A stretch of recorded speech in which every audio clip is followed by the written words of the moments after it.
Bonjour à tous, bienvenue sur ma chaîne pour ma première vidéo consacrée à l'actualité de la Juve. Donc ensemble, on va pouvoir débattre, échanger sur tous les sujets qui concernent la Juve en dehors et sur le terrain. En tout cas, je suis très content de partager ça avec vous, vous, supporters de la Juve ou simplement supporters du football. L'actualité, du coup, se résume actuellement pour la Juve à la préparation, le retour des internationaux attendus du côté turin et bien évidemment le mercato. Donc la préparation a commencé pour la Juventus au Juventus Center contre Cesena.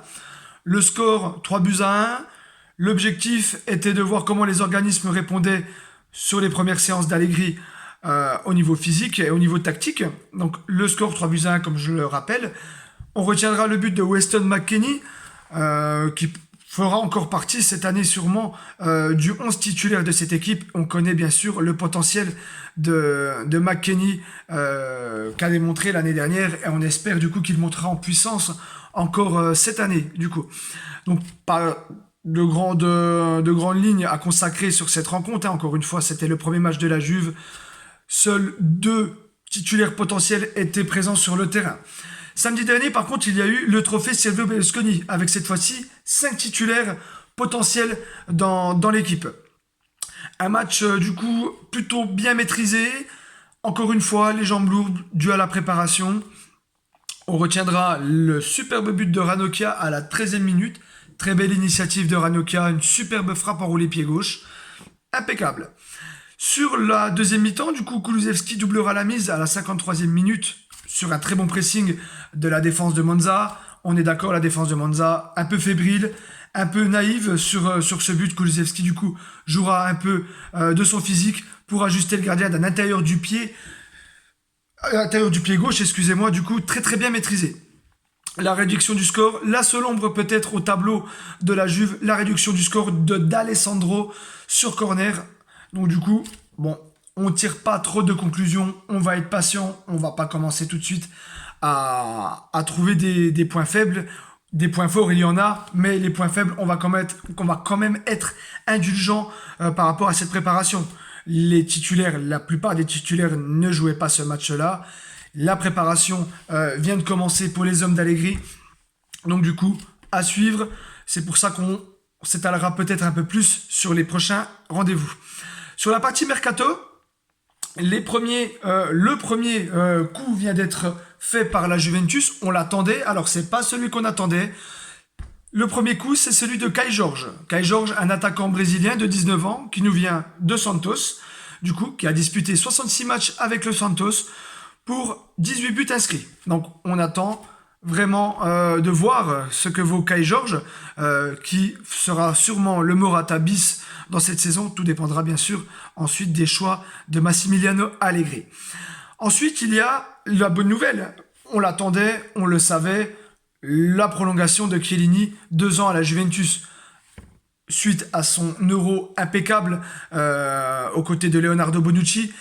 On attendait du coup ce contrat de 2 ans hein, en vue de la Coupe du Monde au Qatar hein, en 2022, bien évidemment. Le camp de la Juventus, les supporters de la Juve sont rassurés par rapport à ça. On pourra compter sur Chiellini cette saison. Peut-être pas dans les premiers rôles en tant que titulaire. On rappelle que Chiellini a subi quand même une grave blessure il y a 2 ans.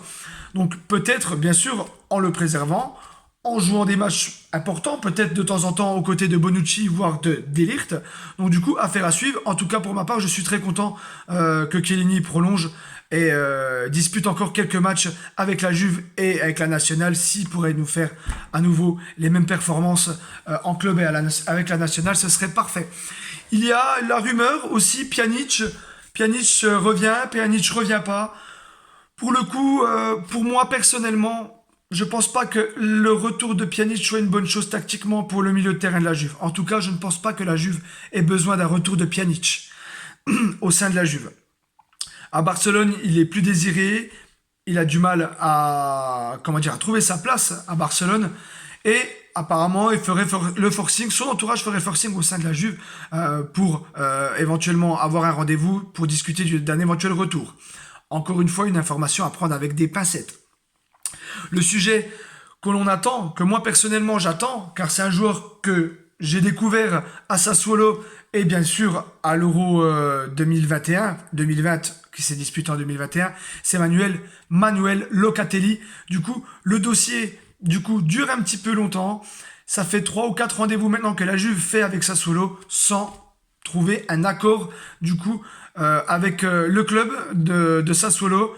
Je pense que c'est quand même sur la bonne voie. La Juve essaie quand même de trouver la bonne formule. Sur la dernière offre, la Juve proposerait 20 millions pour un prêt avec obligation d'achat. Sassuolo en demande 30.